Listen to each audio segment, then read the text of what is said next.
Ça y est, Vivatech touche à sa fin. Alors il reste encore une journée pour le grand public, ce sera ce samedi, mais en tout cas les 3 jours professionnels, on en voit le bout ce vendredi. Et enfin c'est un peu plus fluide pour circuler dans les allées, même s'il y avait quand même une influence plutôt correcte pour un troisième jour, un dernier jour professionnel. Qu'est-ce que tu en as retenu de cette journée, Aurélie, à courir partout une fois de plus? Déjà qu'on est quand même très fatigué parce que c'est grand, même on a si des poches, c'est moins grand que le CES, il faut quand même cavaler d'un bout à l'autre du salon. Aujourd'hui, on a croisé beaucoup de Learning Expedition, encore beaucoup de petits groupes d'entreprises. Des colliers de vacances, direction innovation qui se baladent un peu partout et qui bloquent dans les allées. Voilà, qui allaient découvrir des startups qui ont été sélectionnées par leur équipe. Donc, vrai intérêt, je pense, des corpos, mais malheureusement, ça ne se traduit pas encore dans les actes parce qu'il y a eu le bilan de Je choisis la French Tech hier et il est poussif. Oui, il est poussif, puisque l'année dernière, on était sur 8 grands groupes qui s'installaient, en tout cas voulaient investir 685 millions d'euros. Alors, ce qui est bien, mais bon, quand le PIB de la France, c'est lilliputien. Là, on a passé le milliard. D'ailleurs, pour l'anecdote, François Bayrou, qui est venu sur le stand, d'ailleurs, ça a foutu un beau chaos autour du stand de la French Tech, a dit qu'il y avait 100 millions investis au lieu d'un milliard. Mais bon, il fait les petites boulettes. Mais bon, en tout cas, ça progresse, mais c'est un peu poussif. Oui, parce qu'on a atteint le milliard d'euros engagés, donc pas encore dépensés. Et la précision, c'est que c'est 1 milliard engagé sur la période 2024-2026. Donc ça reprend les 685 millions de l'an dernier par 10 grands groupes. Franchement, on n'y est pas là. Non, on n'y est pas. Alors après, si on prend la globalité de l'initiative Je choisis la French Tech, puis c'est de ça dont il s'agit, donc qui a été lancé il y a 2 ans, c'était sous Clara Chapas, qui est maintenant ministre de l'intelligence artificielle et du numérique. Voilà, évidemment, ça a le mérite d'exister, c'est bien, mais bon, en 2 ans, voilà, on pourrait s'attendre à 10 milliards facile, enfin 10, 20 milliards. On parle tout le temps de lutter face aux Américains et aux Chinois. À un moment donné, on parle aussi d'un mouvement européen. Il va falloir quand même accélérer la cadence parce qu'ils ne vont pas nous attendre. Donc voilà, après il y a eu Je choisis la French Tech Academy qui a été lancée justement pour former les startups à la commande publique. Donc voilà, j'espère quand même que on va passer un peu la seconde entre guillemets, que l'année prochaine on sera peut-être de 1 milliard à 10 milliards. Parce que si on fait 1 milliard tous les 2 ans, à ce rythme-là, ça va être compliqué quand même. C'est sûr. Bon, tu parles des Américains et des Chinois et ils étaient présents en force cette année, beaucoup de stands internationaux. Oui, et ce qui m'a marqué personnellement, c'est un peu le retour des Chinois qu'on voyait peut-être un peu moins, et surtout Huawei qui avait un stand quand même assez visible, on ne pouvait pas le rater. Alors bon, ils présentaient des choses qu'ils ne pouvaient pas acheter en Europe, notamment un téléphone qui pouvait se déplier en 3. Bon, voilà, pourquoi pas. Intéressant, gadget toujours. En fait, ils sont là pour montrer leur potentiel d'innovation et montrer que les sanctions américaines ne les ont pas touchés. Je pense qu'ils sont plus là dans une démarche de software plus que de démarche commerciale, sachant qu'en Europe, ils sont plus rabattus sur le wearables. Autre nation à l'honneur, il y avait pas mal aussi de Taïwan, la Corée du Sud, La Corée du Sud qui est vraiment présente de manière absolument phénoménale au CES de Las Vegas. Il y a 685 startups, on n'était pas sur cette échelle-là à Paris, mais on voit quand même qu'ils étaient très présents. Les pays du Golfe aussi, j'ai trouvé, qui n'étaient plus là, davantage là plutôt, notamment l'Arabie Saoudite. Il y a aussi Aramco, donc premier producteur de pétrole qui avait signé un deal avec Pascal l'année dernière, ça avait été annoncé absolument. Et puis on avait aussi les Émirats, un gros stand Dubaï dans le hall 1, donc on voit que ça se déploie pas mal de ce côté-là. Le soft power régional du Golfe est de plus en plus présent. Et puis le Canada, qui était quand même le pays à l'honneur. C'est ce que j'allais dire, et on a entendu beaucoup dans les allées que les startups présentées par le Canada étaient de grande qualité. Je crois que Justin Trudeau est venu faire un passage à Vivatech. Il a le temps, il est plus Premier ministre, j'ai envie de dire. Donc, Voilà, en tout cas, bravo le Canada, pays invité et édition réussie, je pense, pour eux, de ce que j'en ai entendu. Oui, et puis globalement, édition réussie pour Vivatech. Ça n'a pas désempli par rapport à l'année dernière. De toute façon, les organisateurs tablaient plus ou moins sur la même fourchette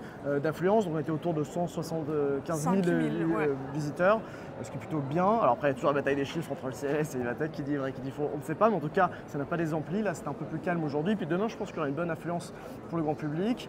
Et puis bon, cette édition, c'était de l'IA à l'excès.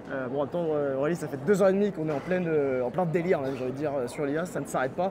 Tout était à base d'IA, tout, absolument tout. Ça, c'est un peu, pour moi, c'est un peu le bémol de cette édition, c'est que à trop tartiner d'IA, on a un peu oublié le quantique, alors qu'on a des très très belles pépites en France. Jensen, on a parlé quand même, Jensen Huang en a parlé, mais le président n'en a pas trop parlé. On a parlé un tout petit peu de robotique, donc ça y est, on commence à saisir que la suite de l'IA agentique, c'est l'IA robotique, mais en France, en tout cas en Europe, on est encore un peu en dessous de ce qui se fait en Asie notamment. Et puis on n'a pas du tout parlé de blockchain, de crypto, et ça, c'est un peu dommage. Oui, un peu tous les autres sujets entre guillemets du moment, même le développement durable. Il y avait la passerelle qui permet du 1 ou 2. L'Impact Bridge, ça s'appelle. L'Impact Bridge, mais en fait le problème c'est que c'est juste un passage, donc en fait les gens ne s'arrêtent pas trop. J'y suis passé un peu tous les jours et franchement les gens, c'était assez vide. C'est vrai que la green tech est très absente de Vivatech et c'est dommage. Mais en même temps, est-ce qu'on ne peut pas dire que cette passerelle, c'est pas pour dire que le secteur est un peu dans l'impasse? Est-ce que c'est pas une métaphore finalement? Alors non, j'exagère un petit peu parce que par contre en France c'est quand même un secteur qui est plutôt bien financé ces dernières années. Je ne me risquerai pas à cette métaphore. Non, voilà, c'est pour la blague. Mais en tout cas, c'est dommage peut-être de l'avoir mis sur la passerelle parce que les gens ne s'arrêtaient pas. Ils sont un peu invisibilisés, comme la tech a un impact au-delà d'environnemental, social. Pareil, oui.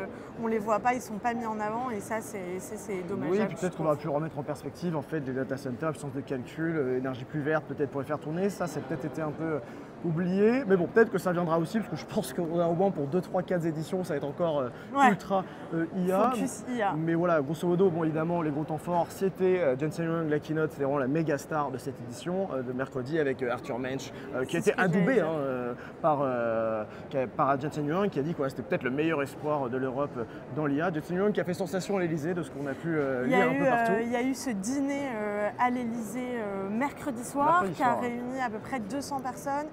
Des entrepreneurs français. Et puis attention, c'était pas un dîner de gala, c'était un dîner de travail.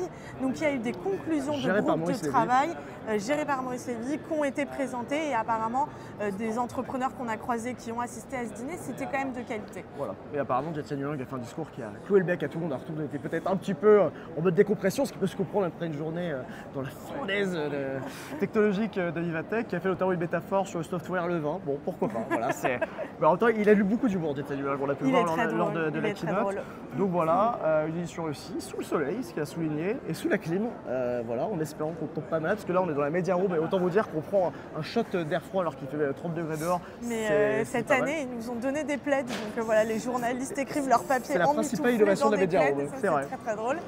Non, ce qu'on peut dire, en tout cas moi, ma conclusion, ce serait quand même que c'est un entrepreneur que j'ai croisé là dans les allées qui m'a dit au départ Vivatech c'était un peu un poulailler de start-up et maintenant on arrive à quelque chose de structuré, de crédible, qui assoit vraiment cet écosystème qui est puissant et qui gagne chaque année en puissance. Ouais. Et là, on l'a quand même bien montré à l'international. Donc, bravo la French Tech. Ouais, et puis il y a aussi peut-être une dimension un peu plus festive qui a été ajoutée à cette édition. Et je pense que c'est bien de mêler entre guillemets business et puis un peu un moment de détente. Et dans ce cadre-là, justement, la performance de The Blaze dans le Dôme de Paris était quand même à saluer. Bon, moi, j'aime beaucoup l'électro, donc forcément, ça m'a parlé, mais je trouvais ça sympa. Il y avait aussi la Viva partie à Station F. Alors, il y avait qui était sponsor par Le Bon Coin, KT Innovation, par Anthropic aussi. D'ailleurs, il y a une vidéo qui arrive sous peu et qui a même peut-être déjà sorti au moment où on se parle. Donc, on a été voir les acteurs, justement, de l'intelligence artificielle.